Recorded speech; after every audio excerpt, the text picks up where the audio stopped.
Cierra los ojos e imagina un vasto paisaje cubierto de nieve, donde el viento helado susurra a través de los bosques de abedules. Estamos en la Rusia medieval, entre los siglos IX y XV, una tierra de príncipes, boyardos y monasterios, pero también de un pueblo olvidado, los siervos. Estos hombres y mujeres, atados a la tierra y a sus señores, vivieron vidas marcadas por la opresión, el trabajo agotador y la lucha por sobrevivir. Embárcate en este viaje para descubrir por qué ser un siervo en esta época era un verdadero infierno. Y sin embargo, como su resiliencia dejó huellas en la historia. Mientras te sumerges en este relato, déjate llevar por las sombras del pasado. En las aldeas dispersas por estas tierras inmensas, donde el sol apenas calentaba durante los largos inviernos, familias enteras despertaban antes del amanecer para enfrentar jornadas que parecían no tener fin. Sus manos, endurecidas por generaciones de trabajo en campos que nunca les pertenecerían, cultivaban el grano que alimentaría las mesas de sus amos mientras ellos subsistían con lo mínimo. Los niños crecían sabiendo que su destino estaba sellado desde el nacimiento. Serían propiedad de la tierra tanto como los árboles o las piedras. Pero esta no es solo una historia de sufrimiento. En las chozas de madera y paja, entre el humo de los hogares y las canciones susurradas para calmar a los pequeños, se forjaba una resistencia silenciosa. Los siervos desarrollaron códigos de supervivencia, tradiciones que transmitían de generación en generación, y una solidaridad que los ayudaba a soportar las cargas más pesadas. Sus voces, aunque acalladas por siglos de silencio histórico, resuenan aún en los ecos de la cultura rusa. Prepárate para caminar por senderos enlodados, para sentir el peso del yugo invisible y para comprender cómo, en medio de la desesperanza más absoluta, el espíritu humano encontró formas de preservar su dignidad. Esta es la historia de quienes construyeron un imperio con sus espaldas doblegadas, pero nunca con sus almas quebradas. En la Rusia medieval, la sociedad giraba en torno a un sistema feudal que evolucionó con el tiempo, consolidándose en la opresión de los siervos. Los siervos, conocidos como Kolopi o Esmerdi en las primeras etapas, no eran esclavos en el sentido estricto, pero su libertad era una ilusión. Estaban ligados a la tierra de sus señores, los boyardos o la iglesia, y no podían abandonarla sin permiso. Este sistema, que se intensificó tras la adopción del cristianismo en 988 y la centralización del poder, en principados como Kiev y Nóvgorod, convirtió a los siervos en la base de la economía, pero también en víctimas de un orden implacable.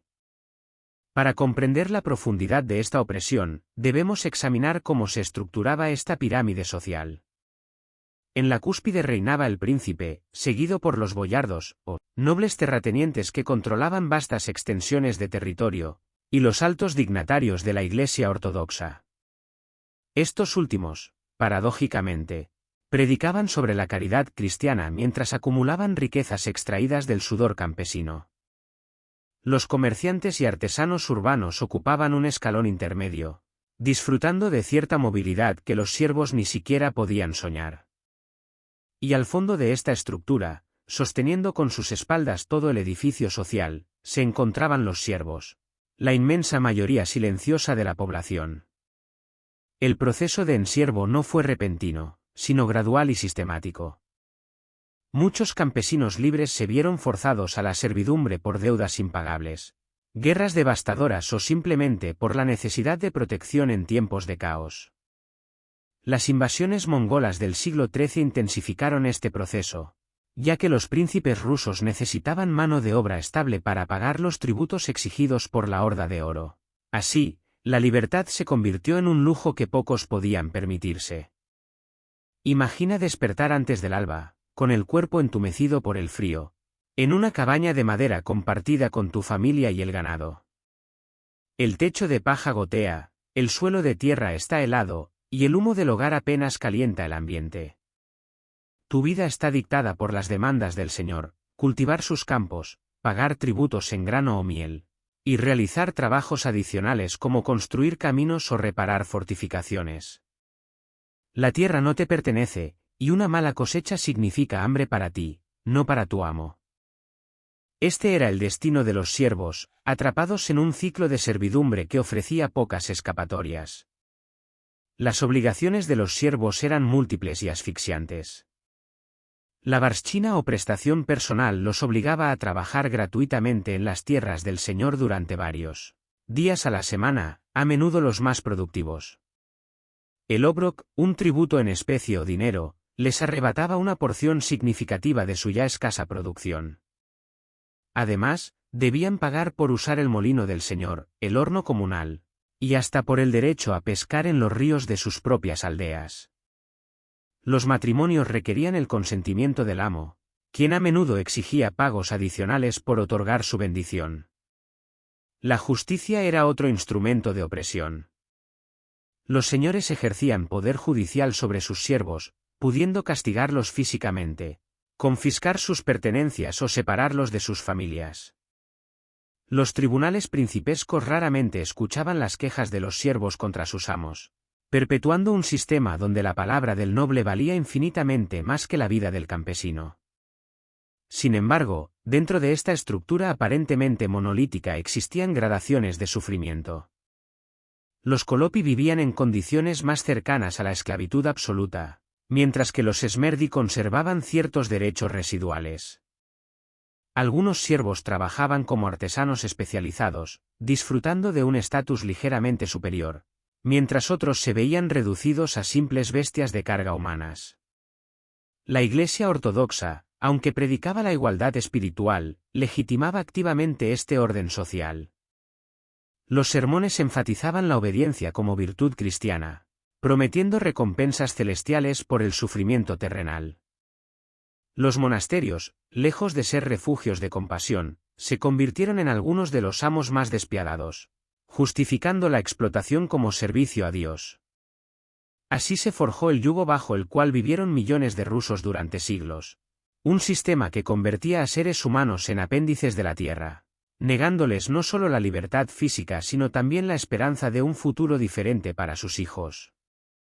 El trabajo de un siervo era agotador y constante. Desde la primavera hasta el otoño, los hombres y mujeres labraban los campos con arados rudimentarios, sembraban trigo, centeno o avena, y cosechaban bajo el sol abrasador o la lluvia torrencial. Las mujeres, además, hilaban lana, tejían telas y cuidaban de los niños, mientras los hombres talaban bosques o cazaban para complementar la dieta escasa. En invierno, el trabajo no cesaba, había que reparar herramientas, fabricar utensilios o pagar tributos con pieles o cera. Este ciclo implacable comenzaba antes del amanecer y se extendía hasta mucho después del anochecer. En primavera, cuando la nieve finalmente se derretía y revelaba la tierra empapada, los siervos debían actuar con rapidez desesperada. Las semanas de siembra determinaban si la familia sobreviviría al próximo invierno. Los arados de madera, a menudo sin siquiera una punta de hierro, apenas arañaban la superficie de suelos que habían sido trabajados hasta el agotamiento generación tras generación. Los bueyes, cuando los había, estaban tan desnutridos como sus amos, obligando a los campesinos a tirar ellos mismos de los implementos. Durante los meses de verano, el trabajo se intensificaba hasta niveles sobrehumanos. Los campos del señor tenían prioridad absoluta. Cuando el centeno del boyardo necesitaba cosecharse, los siervos abandonaban sus propias parcelas, aunque éstas se pudrieran bajo las lluvias inesperadas. Las jornadas se extendían desde las 4 de la madrugada hasta las 10 de la noche, con pausas mínimas para consumir una sopa aguada de avena o un trozo de pan negro y duro. Las manos se llenaban de ampollas que se rompían y sangraban, pero no había tiempo para sanar. Cada día perdido era una sentencia de hambre. Las mujeres siervas cargaban con una doble maldición. Mientras los hombres partían hacia los campos, ellas quedaban responsables de mantener vivo el hogar y criar a los hijos. Hilaban fibras hasta altas horas, convirtiendo lino y lana en telas que raramente vestiría su propia familia. Sus dedos, deformados por años de trabajo constante, tejían mantas que abrigarían las camas de los nobles mientras sus propios hijos tiritaban sobre jergones de paja. Entre las tareas domésticas, debían también trabajar en los campos durante las épocas más intensas, cargando a sus bebés en la espalda mientras segaban o recogían grano. La agricultura en la Rusia medieval era precaria. Los suelos eran pobres en muchas regiones, especialmente en el norte, donde las tierras pantanosas y los bosques densos limitaban las áreas cultivables. El sistema de 3 campos, uno para cultivo de invierno, otro para cultivo de primavera, y el tercero en barbecho, ayudaba poco cuando las tierras ya estaban exhaustas. El clima severo limitaba las cosechas a una ventana de tiempo angustiosamente estrecha. Una sequía o una helada podía significar la muerte por inanición. Los siervos entregaban gran parte de su producción al señor o al monasterio, dejando apenas lo suficiente para sobrevivir. Las hambrunas eran compañeras constantes de los siervos.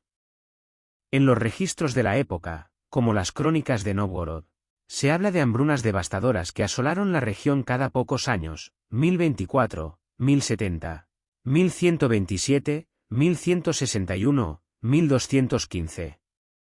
Durante estos periodos apocalípticos, los siervos comían cortezas de árbol, especialmente de abedul y pino, hierbas amargas, raíces podridas, y cualquier cosa que pudiera llenar el estómago sin matarlos inmediatamente. Los cronistas registran casos de canibalismo, de padres que vendían a sus hijos por un puñado de grano, de aldeas enteras que simplemente desaparecían. Los inviernos traían un tipo diferente de tortura. Confinados en chozas que apenas los protegían del viento siberiano, los siervos debían seguir trabajando. Reparaban herramientas con manos entumecidas, tallaban cucharas y platos de madera, trenzaban cestas y sogas. Las mujeres continuaban hilando y tejiendo a la luz mortecina de antorchas de resina. Los tributos invernales, pieles de animales cazados en bosques helados, cera de abejas extraída de colmenas congeladas, miel cristalizada, debían entregarse puntualmente, sin importar las condiciones. La carga psicológica era tan devastadora como la física. Cada siervo sabía que sus hijos heredarían esta existencia. No había horizonte de esperanza, no había sueños más allá de la supervivencia inmediata.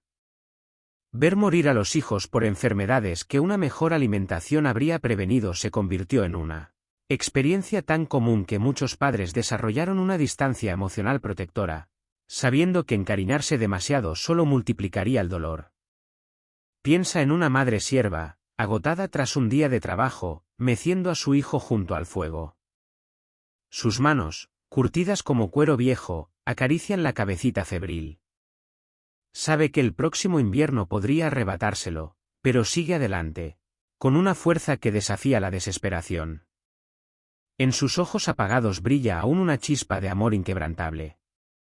Mientras imaginas su rostro, déjate envolver por su lucha silenciosa, una lucha que se repitió millones de veces en las aldeas olvidadas de la Rusia medieval. Los siervos no solo estaban atados a la tierra, sino también a la voluntad de sus señores. Los boyardos, nobles que poseían vastas extensiones de tierra, tenían un poder casi absoluto sobre las vidas humanas que consideraban su propiedad. Podían imponer castigos físicos, como azotes, por desobediencia o retrasos en los tributos. Las crónicas relatan casos extremos, como siervos mutilados o ejecutados por rebelarse. Las mujeres siervas, además, enfrentaban el riesgo de abusos por parte de los señores, una violencia que rara vez era castigada. Este poder señorial se manifestaba en formas que desafiaban toda noción de humanidad. Los boyardos ejercían el derecho de ius prima in noctis de facto, aunque no codificado legalmente, violando a las jóvenes siervas en sus noches de bodas o cuando se les antojaba. Los castigos por resistirse eran brutales, desde marcas con hierro candente hasta la amputación de dedos o narices. Los archivos del monasterio de Solovetsky conservan registros escalofriantes de siervos enterrados vivos por haber robado un puñado de grano, o de madres obligadas a presenciar la tortura de sus hijos como escarmiento para toda la aldea. La arbitrariedad del poder señorial convertía cada día en una lotería mortal. Un boyardo de mal humor podía ordenar 100 latigazos por una mirada que considerara insolente. Las fiestas nobles a menudo incluían entretenimientos sádicos, competencias donde los siervos eran obligados a pelear entre sí hasta la muerte, o cacerías humanas donde los campesinos servían como presas para los sabuesos entrenados. El cronista Iván de Nóvgorod describe cómo el boyardo Dmitri Volkonsky organizaba banquetes donde los siervos eran forzados a arrastrarse desnudos sobre vidrios rotos para divertir a los invitados. Los señores también controlaban aspectos íntimos de la vida servil. Los matrimonios requerían no solo permiso, sino often pagos sustanciales que empobrecían aún más a las familias. Separar a los cónyuges o vender a los niños lejos de sus padres era práctica común, especialmente cuando los señores necesitaban liquidez. Los niños siervos podían ser arrancados de sus madres a los 7 años para servir como pajes en las casas señoriales, donde enfrentaban abusos físicos y sexuales sistemáticos. La Iglesia, aunque predicaba caridad, también poseía siervos y tierras. Los monasterios, como el de la Trinidad San Sergio, el de Solovetsky, o el poderoso complejo de Kirillo-Belozersky, dependían del trabajo servil para su riqueza. Estas instituciones religiosas controlaban extensiones territoriales que rivalizaban con las de los príncipes más poderosos, y sus siervos a menudo sufrían condiciones peores que los de los señores seculares. La disciplina monástica se extendía a los campesinos con una dureza que rayaba en el fanatismo. Trabajar en domingo era castigado con ayunos prolongados que llevaban a la desnutrición, mientras que cualquier expresión de duda religiosa podía resultar en marcas permanentes con hierros sagrados. Aunque algunos monjes ofrecían consuelo espiritual, la institución reforzaba la idea de que la servidumbre era parte del orden divino. Los sermones dominicales martillaban la doctrina de que Dios había creado a los siervos para servir, que su sufrimiento terrenal era purificación del alma, y que rebelarse contra los señores equivalía a rebelarse contra el Todopoderoso. Los siervos, adoctrinados desde la infancia, a menudo aceptaban su destino como una prueba de fe, pero esto no aliviaba su sufrimiento, solo lo hacía más soportable psicológicamente.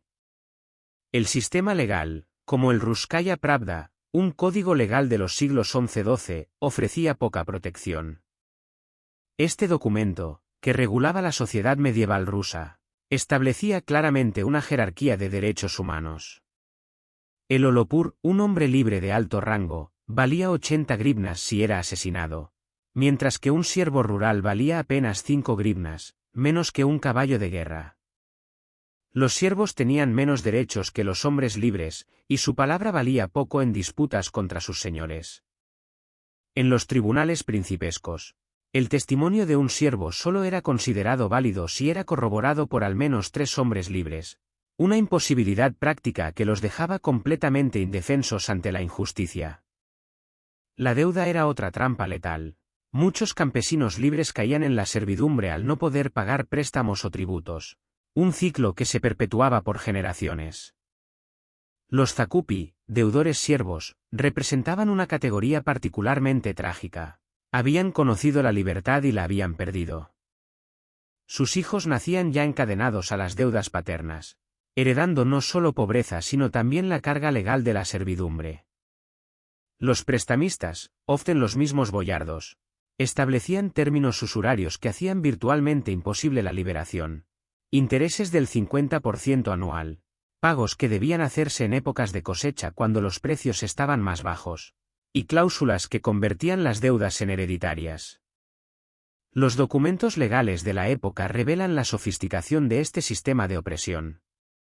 Los contratos de servidumbre especificaban no solo las obligaciones laborales, sino también restricciones sobre el movimiento, el matrimonio, e incluso la expresión religiosa. Un siervo no podía testificar en su propio favor, no podía poseer propiedades, y su familia podía ser disuelta legalmente por capricho del señor. La ley se había convertido en un instrumento perfeccionado de deshumanización, codificando la crueldad y legitimando la barbarie con el sello de la autoridad divina y principesca. Ser un siervo era un infierno, pero los siervos no eran simples víctimas pasivas. En su lucha diaria, mostraban una resiliencia extraordinaria que desafiaba los intentos sistemáticos de quebrar su espíritu humano. Algunos escapaban a las fronteras, como las tierras del Don, donde los cosacos ofrecían refugio a cualquiera dispuesto a empuñar una espada y defender la libertad. Otros se rebelaban abiertamente, aunque las revueltas, como las registradas en Nóvgorod en el siglo XIII o las sublevaciones campesinas de Tver en 1327, eran aplastadas con brutalidad ejemplar. Sin embargo, los siervos también resistían de manera sutil, trabajando más despacio cuando los capataces no miraban, ocultando parte de la cosecha en graneros secretos, o negociando con sus señores en tiempos de crisis cuando éstos necesitaban desesperadamente mano de obra. La resistencia cotidiana se manifestaba en formas tan variadas como ingeniosas. Los siervos desarrollaron un código silencioso de sabotaje, herramientas que se rompían misteriosamente en momentos críticos, semillas que se sembraban deliberadamente en suelos menos fértiles de las tierras señoriales, y animales que inexplicablemente enfermaban justo antes de las faenas más importantes. Las mujeres siervas perfeccionaron el arte de la resistencia doméstica. Tejían mantas con defectos intencionales para los nobles, preparaban comidas que sabían desagradarían a los señores, y enseñaban a sus hijos canciones aparentemente inocentes que en realidad contenían críticas veladas al orden establecido. Los bosques se convirtieron en santuarios de libertad temporal. Cuando la opresión se volvía insoportable, grupos de siervos desaparecían entre los árboles durante días o semanas, viviendo de la caza furtiva y la recolección. Estos retiros forestales no eran solo escapadas físicas, sino rituales de reconexión con una identidad que el sistema intentaba borrar. En las profundidades de los bosques de abedules y pinos, lejos de la vigilancia señorial, los siervos redescubrían su dignidad humana, compartían historias prohibidas de sus ancestros libres, y planificaban actos de resistencia más audaces.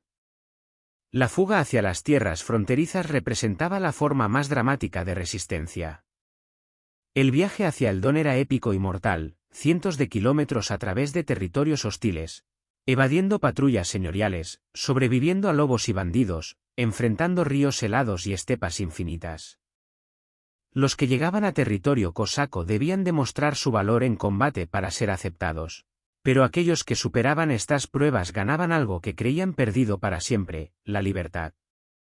Las baladas populares rusas están llenas de historias de siervos que se convirtieron en atamanes cosacos, liderando incursiones contra sus antiguos opresores. Otros se rebelaban abiertamente, aunque las revueltas, como las registradas en Nóvgorod en el siglo XIII, eran aplastadas con brutalidad. La revuelta de 1418 en Kostroma vio a miles de siervos armarse con hoces y martillos, quemando mansiones boyardas y ejecutando a los administradores más odiados. Durante 3 semanas, controlaron la región, establecieron consejos campesinos, y redistribuyeron las tierras. La represión fue terrible, aldeas enteras fueron incendiadas. Los líderes fueron desollados vivos en las plazas públicas, y los supervivientes fueron marcados con hierros candentes para identificarlos como rebeldes por el resto de sus vidas. Sin embargo, la verdadera fuerza de los siervos residía en la resistencia sutil y persistente. Negociaban colectivamente con sus señores durante las crisis, amenazando con huidas masivas si las condiciones no mejoraban. Desarrollaron redes de información que se extendían por cientos de kilómetros, permitiendo a los siervos de diferentes regiones coordinar protestas simultáneas. Crearon mercados negros donde intercambiaban productos prohibidos, preservando así una economía paralela que escapaba al control señorial. La comunidad era su refugio y su fortaleza. En las aldeas, los siervos compartían herramientas, comida y conocimientos con una generosidad que contrastaba brutalmente con la codicia de sus opresores. Las mujeres organizaban reuniones para tejer o cantar, creando redes de apoyo que trascendían las familias individuales.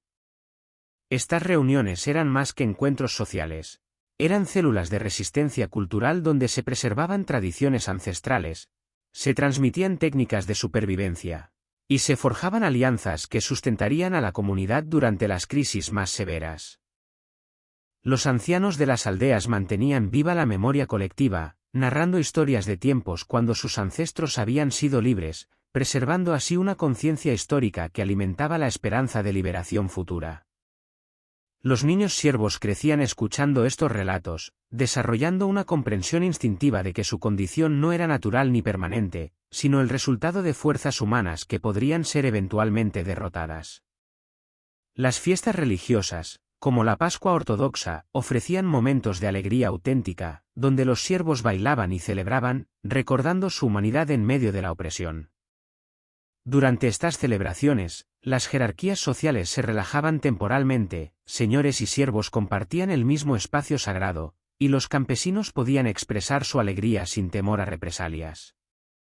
Estas fiestas se convertían en válvulas de escape emocional, pero también en oportunidades para planificar acciones de resistencia bajo la cobertura de la celebración religiosa.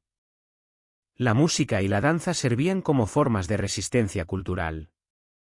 Las canciones campesinas, aparentemente simples, a menudo contenían códigos que ridiculizaban a los señores o preservaban memorias de rebeliones pasadas. Los bailes tradicionales mantenían vivos movimientos y ritmos que conectaban a los siervos con sus raíces prefeudales, recordándoles una identidad que trascendía su condición servil. Imagina una noche de verano, con el cielo estrellado sobre una aldea perdida en la inmensidad rusa. Los siervos se reúnen alrededor de una hoguera que chisporrotea, sus rostros iluminados por las llamas danzantes. Un anciano cuenta historias de héroes y santos, de siervos que se convirtieron en leyendas, de pequeñas victorias que mantuvieron viva la esperanza. Los niños escuchan con ojos brillantes, grabando en sus corazones semillas de rebeldía futura. Por un momento, el peso de la servidumbre se alivia, y en esa luz dorada del fuego, se vislumbra la dignidad indestructible del espíritu humano. Deja que esta imagen te acompañe mientras sigues su historia, una historia de resistencia silenciosa que eventualmente cambiaría el curso de una nación. La religión ortodoxa era una fuerza omnipresente en la Rusia medieval, penetrando cada aspecto de la existencia servil con una intensidad que rayaba en lo asfixiante. Para los siervos, ofrecía consuelo genuino en un mundo que parecía diseñado para quebrar el alma humana. Los iconos de la Virgen María o San Nicolás adornaban sus cabañas miserables, pequeños refugios de belleza en medio de la sordidez. Estas imágenes sagradas, pintadas sobre fragmentos de madera por artistas anónimos, se convertían en ventanas hacia un reino donde la justicia divina reinaría eternamente. Las oraciones murmuradas al amanecer y al anochecer les daban esperanza de una vida mejor en el más allá, donde los últimos serían los primeros y los humillados serían exaltados. Los santos ocupaban un lugar especial en la imaginación servil. Sergio de Radonez, el místico que había renunciado a la riqueza para servir a Dios en los bosques, era venerado como protector especial de los humildes. Su vida ascética resonaba profundamente entre quienes conocían la privación, y sus milagros ofrecían esperanza de intervención divina en momentos desesperados. San Nicolás, el defensor de los inocentes, era invocado contra la injusticia señorial, mientras que los mártires antiguos proporcionaban modelos de resistencia pacífica ante la tiranía. Sin embargo, la Iglesia también era una cadena invisible pero inquebrantable que ataba a los siervos más firmemente que cualquier grillete físico. Los siervos debían pagar diezmos que representaban una carga aplastante sobre sus ya escasos recursos, entregando grano que sus propios hijos necesitarían durante el invierno. Trabajar en las tierras monásticas se presentaba como servicio sagrado, pero el sudor vertido en los campos de los monjes era tan amargo como el derramado para los boyardos seculares. Los sermones dominicales martillaban constantemente la doctrina de la sumisión, los sacerdotes predicaban que Dios había establecido el orden social, que rebelarse contra los señores equivalía a desafiar la voluntad divina, y que el sufrimiento terrenal purificaría las almas para el paraíso eterno. Esta teología de la resignación podía apaciguar la rebeldía con una eficacia que superaba cualquier represión física. Generaciones de siervos internalizaron la creencia de que su miseria era una prueba espiritual, que la paciencia ante la injusticia los acercaría a la santidad. Sin embargo, esta misma fe también despertaba su más profunda humanidad. Algunos siervos, movidos por la caridad cristiana genuina, compartían su escasa comida con los más necesitados, creando redes de solidaridad que trascendían el egoísmo que la supervivencia dictaría. Otros se encontraban en la música sacra, esos cantos litúrgicos que se elevaban como humo de incienso en las iglesias de madera, o en los relatos de santos y mártires, una forma de trascender temporalmente su miseria, conectándose con algo más grande que su sufrimiento individual. Ser un siervo en la Rusia medieval era vivir en un infierno de trabajo, opresión y privaciones. Sin embargo, su historia no es solo de sufrimiento, sino también de resistencia y humanidad. Los siervos construyeron la Rusia medieval con sus manos, sus campos alimentaron a los príncipes, sus tributos financiaron iglesias y sus historias inspiraron generaciones futuras. Piensa en los nombres olvidados de esos siervos: Iván, el labrador que escondió grano para su familia; María, la tejedora que cantaba para sus hijos; o Dimitri, que soñaba con la libertad mientras cortaba leña. Sus vidas, aunque duras, dejaron una marca en la historia. Sin ellos, la Rusia que conocemos no habría existido. Mientras te preparas para descansar, imagina sus rostros, sus voces, sus luchas. Honra su memoria al reconocer su fuerza y su sacrificio. Que sus historias te acompañen en tus sueños, recordándote que incluso en los tiempos más oscuros, el espíritu humano encuentra formas de brillar.